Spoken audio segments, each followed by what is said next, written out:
Okay, welcome to part 4 on the Mini Cooper. So yesterday I uploaded a video and got a lot of response, a lot of comments, which was great, fantastic, helping me out and stuff. A lot of people saying about the when I was trying to plug in my computer, they were saying that obviously I should be pushing the button. Unless I don't push the brake or clutch, but just put the key in and then just push the button. But I just didn't know. I just don't know about these cars. I didn't know that much about them at all, really. So I didn't know how that kind of thing worked. I probably would have looked probably on YouTube how to do that. But I had some comments telling me how to do that, so that's fantastic. I won't be doing that now because another comment on there yesterday was saying that because of all the wiring loom is being disconnected in so many different connections, there's no point doing it because it will just throw up all those kind of codes as well.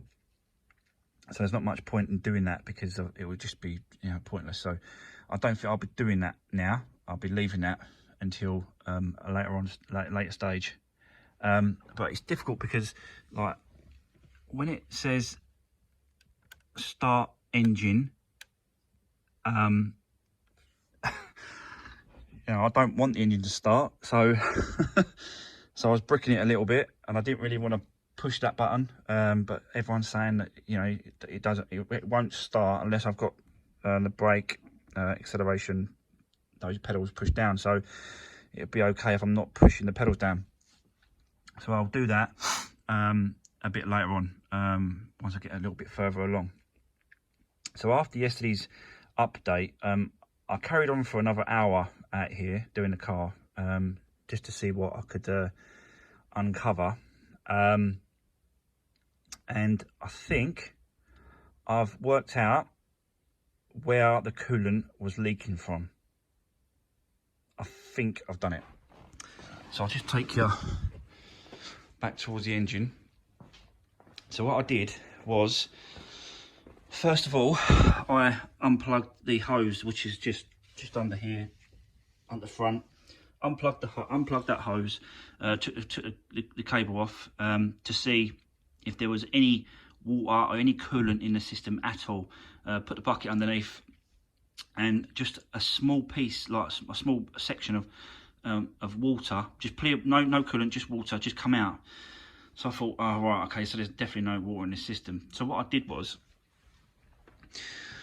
I just filled it. I just tried to fill this up with some water in it. So I just tried to put some water in it just to see what happened, and I will demonstrate what happened when I did that.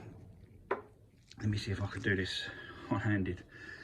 So yesterday I took off the manifold, which is down here. So all this back manifold, I don't know, I think that's the intake. I'm sure someone will tell me. Is that the intake manifold? Anyway, so I disconnected all that so I can get behind that sort of section of back of the engine. So that is now off over here, so give me a bit of access to all the back of the engine here. Obviously where the injectors are. I think definitely they're the injectors this time. Definitely the injectors. But so yeah, so this is the area that I was concentrating on. So what I found was this. Let me just see if I can do this. Right, okay, so what I need to do first of all, no,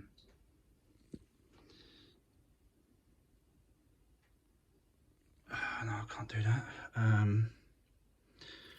Okay guys, so if you can see that, it's coming out of that split. There's a split going right across that pipe there, and it's coming out of that pipe.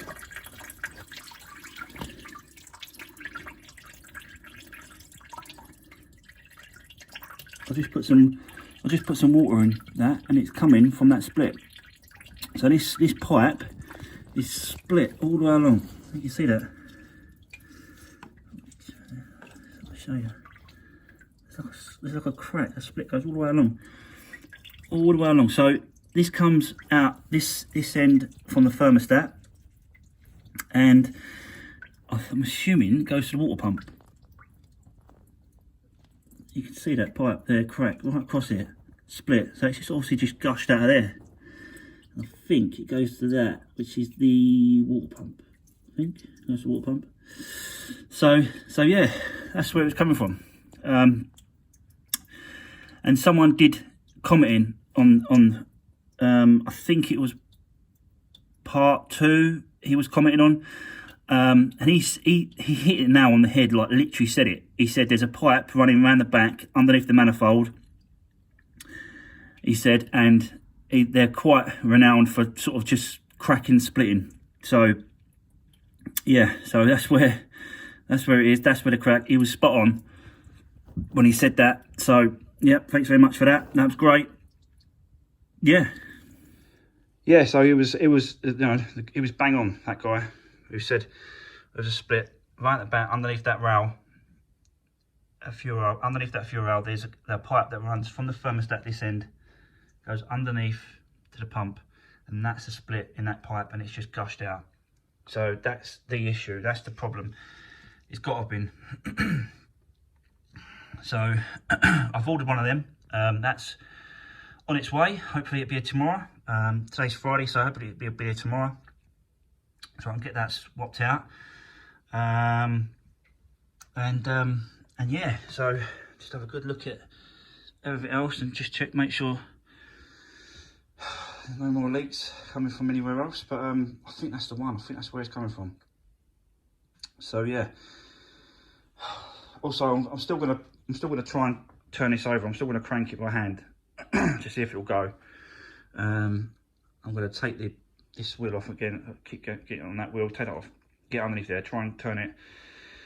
Because someone else sort of mentioned on another comment saying that did I try and turn it home? Did I try and start it when it turned up when it got delivered?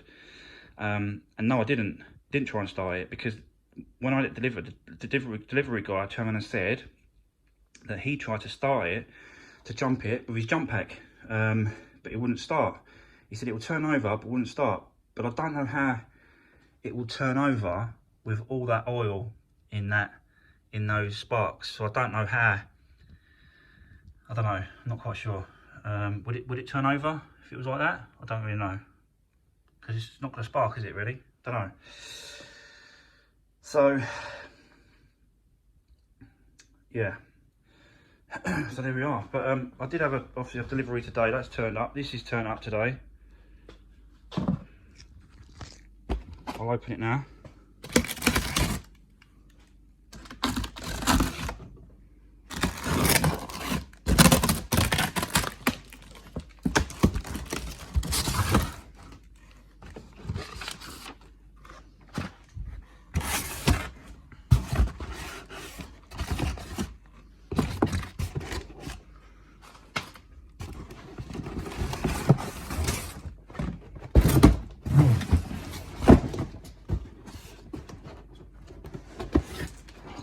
Do this one-handed, might be able to.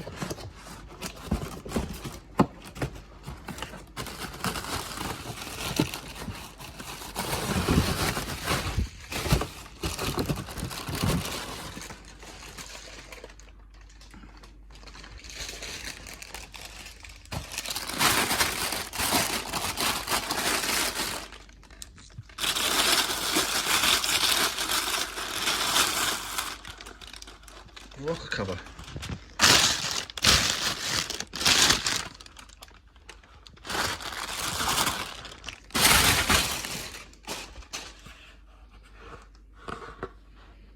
Complete rocker covers turn up.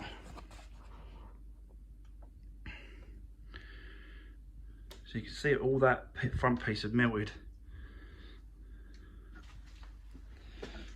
Let's do a comparison.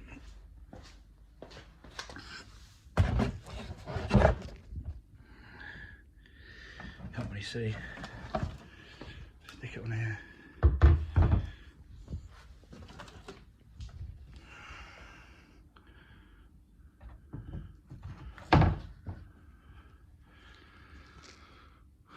So there you go. You see a comparison to what it should be to what happened. There's quite a lot melted, especially this part here. That's the orange thing I found yesterday in the at the bottom. It's gone, completely gone. That's quite bad.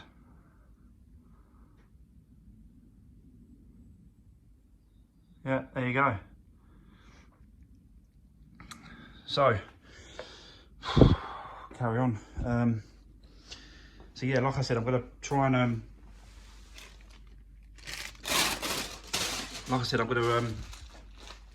get this wheel off. Try and sort of crank it by hand, turn it over by hand, make sure that moves. Hopefully it does. And then, yeah, make sure it moves. And then carry on. Yeah. Put some fluid back in. Put the cam cover back on. New one. Put the cam cover on. Check the oil. Make sure the oil's on. Oil's all filled up, make sure that's all right. And put the battery back in. And, just do my checks, just put everything back together and just give it a go. I think I'm gonna have to give it a go and start it, I think. Nothing else to lose really at this point. Just keep going, trying to get it going. So yeah, that's it, that's where we are, guys. Yeah, so thanks for watching. I'll do a bit of time lapse as well, just me taking the wheel off and sort of trying to turn it over and stuff like that, so I'll do a bit of that as well. Right, let's get into it. Right, okay, so I've got the wheel off, I've got the wheel arch out, and I've connected it up, and check this out.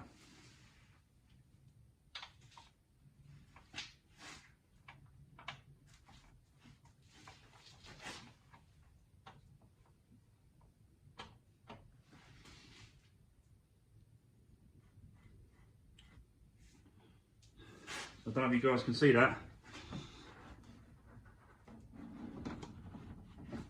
but the engine turns.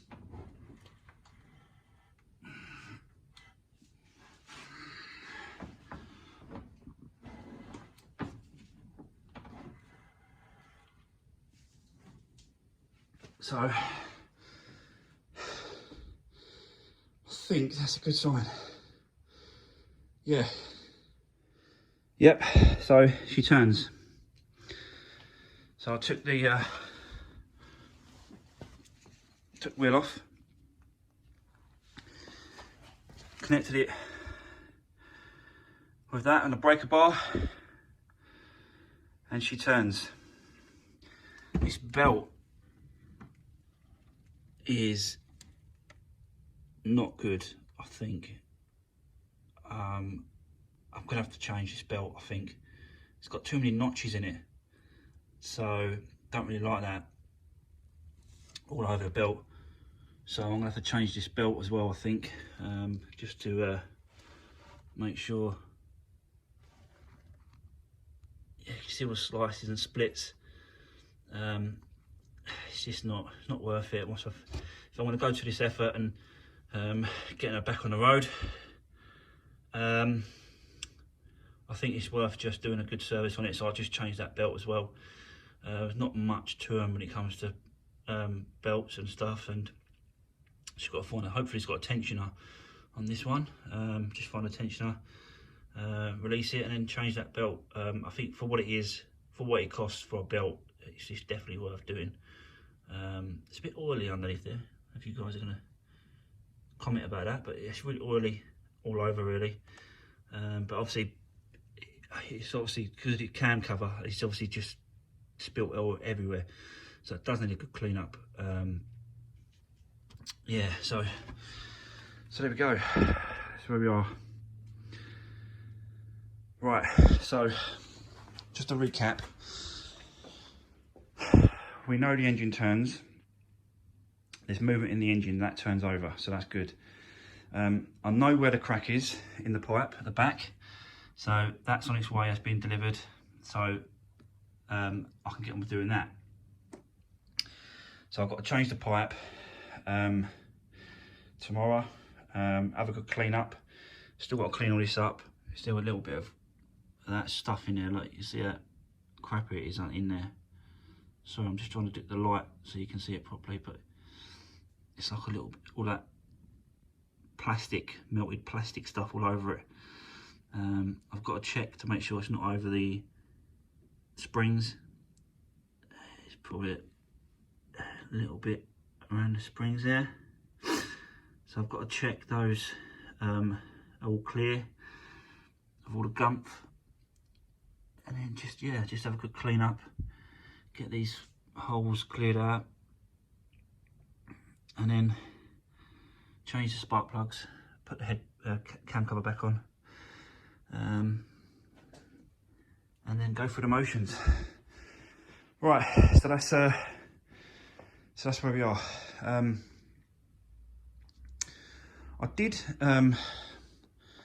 off camera. I did actually put the battery back in, and I did what was said on the comments. I put the key in and then just pushed it once. It just lit up. I've actually got half a tank of fuel in here, so I know there's fuel in the car. So we know there's fuel in the car. We know the engine turns. We know where the leak is. So yeah, we're just going through the motions. I'm slowly getting there.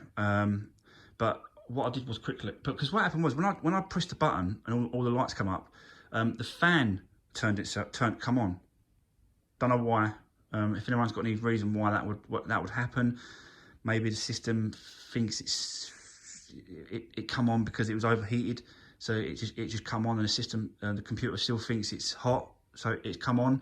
Don't really know. Everyone got any sort of suggestions on that?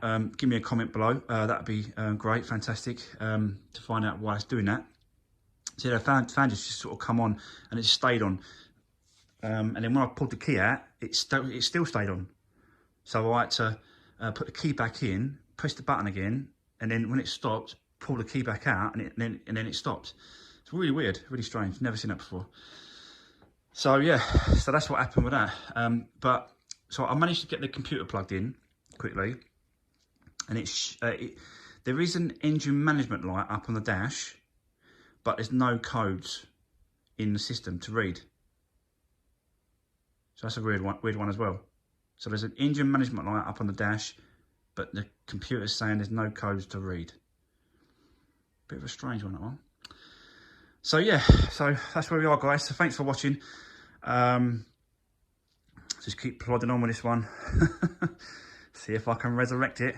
No pun intended. But yeah, just keep going. So yeah, thanks for watching, and thanks for the comments. Yeah, hopefully I am seem to be posting one video a day now. I don't know if that's too much. I don't know, but I just wanted to sort of go through this step by step with you guys, so that we're all along for the ride. Just you can see exactly what's happening, exactly what I'm doing, step by step. I don't know if that's too much or what really, but yeah, just drop me a comment if you think that's too much, or you like me doing it step by step so you can see what's going on. But it does seem like there's a lot of videos going up, a lot of recording on this one. But yeah, just let me know, guys. Well, yeah, thanks for watching, and I'll see you on the next part.